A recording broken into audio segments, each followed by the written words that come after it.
Good afternoon on what is a bright, clear and breezy day. It is Friday 25th of February. I'm back in the Nook with a cat who is not ours and a nice cup of tea and this pile of boxes. So, let's get to these. I'm going to start with the smallest. Which has come all the way from Australia. Be careful slicing into this whilst avoiding his nose. He's already got a cut on there. He doesn't want another one.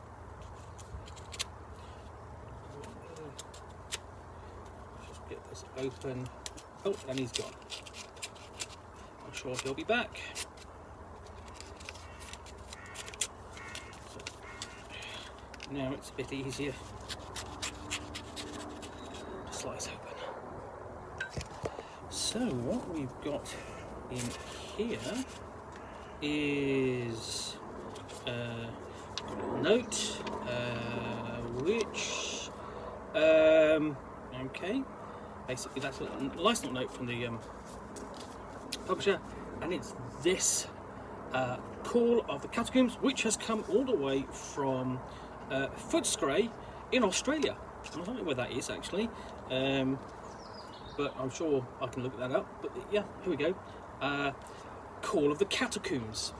This is a pocket size peril, and there's 6 in this title. This is the 3rd one, and it's an adventure for 5th edition Dungeons and Dragons.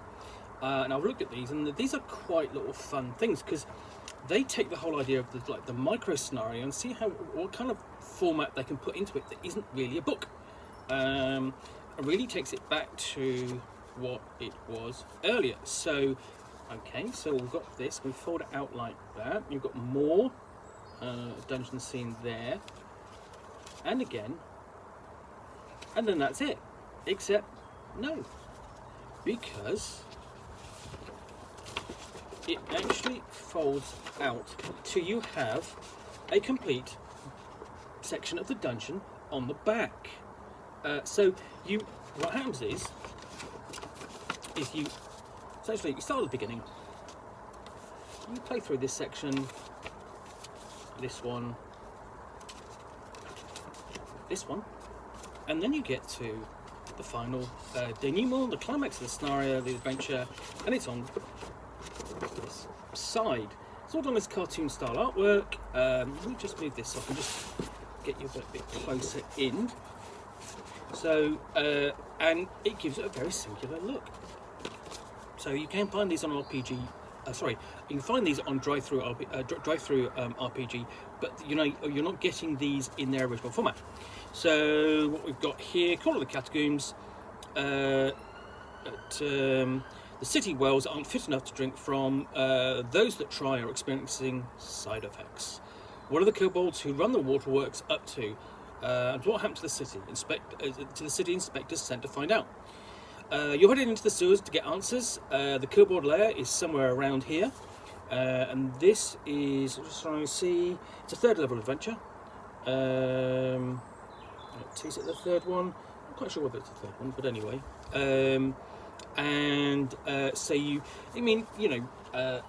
The sewer is a classic adventure scene for city adventurers. With town adventurers, you think of something like Shadows over Bogenhafen for Warhammer Fantasy Roleplay. And here we have a short excursion of essentially of city sewers, and the kobolds have found a niche for themselves, working down below and keeping everything flowing, and not bothering anyone by doing that. And obviously, this takes your adventurers into their tunnels. See there, and you see how it's done. It's like almost cartoon style. Let's just move that so you're not stood on that. But it really works. And then we get to we've got the pump station, and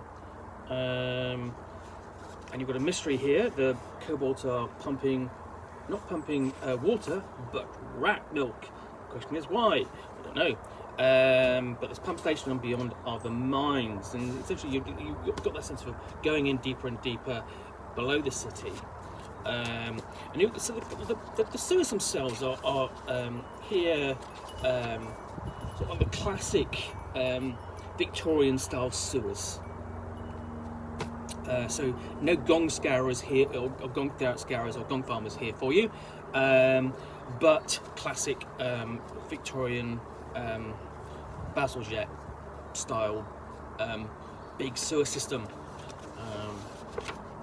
And over we get, and we get out into the hall and beyond. And the thing is, you have a look at the stats here. They're very lightly done. There's nothing too heavy about those. There's nothing, you know, just a big stat block. It's very easy to read. So you know, you've got the two different encounters down the side here with the big bads at the end, and looking at that, I'm going, well, all right.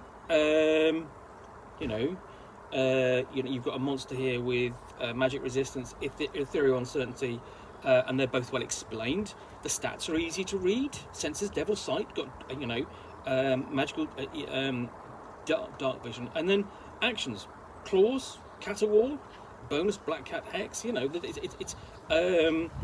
it's really easy to read and understand. So that honestly, you know, it might actually honestly, it says 5e on the front. And if you're going to run that with 5th edition rules, that's great. That's how it's intended. But seriously, this is so light. I think, you know, you pick any retro clone and run this easily with it.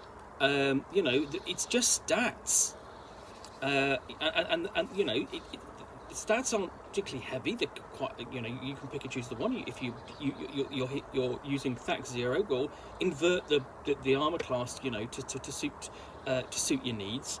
And other than that, go. I mean, I could run this with 5th edition if I wanted to, but I'd probably run it using old school essentials. It would work.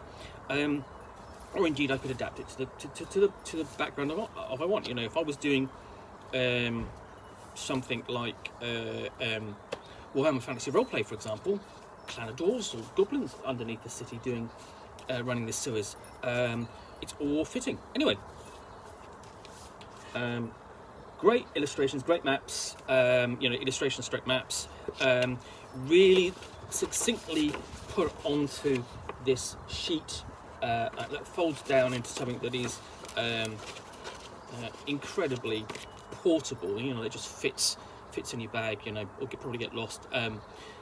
So I've actually had to get a Ziploc bag that is of a reasonable size. I say it's basically A5 size, and store these as they've come in, because there's sort of like a little bit of I've got a little rash of scenarios of this size, including the ones from Leyline Press. Anyway, but that's Call of the Catacombs, a third level adventure for 5th edition Dungeons and Dragons, but also suitable for other retro clones. And that is done. It's a Pocket Sized Peril, and it's available on Drive-Thru RPG. Okay, well, I hope you have enjoyed this unboxing in the Nook. If you have, then please do click on the like button down below. And if you've got any comments or feedback, I appreciate you taking the time to post those. And lastly, if you want to be alerted to yet more unboxings in the Nook, where you will see me out here with a box or envelope, which I will containing a game or a book, which I will unbox and chat about to the best extent of my knowledge for roughly 10 minutes or so, all of course accompanied by a nice hot cup of tea and occasionally a cat who is not ours. And then please do hit that subscribe button. Thanks again for watching, and I'll be back again soon with another unboxing in the Nook very soon. Bye for now.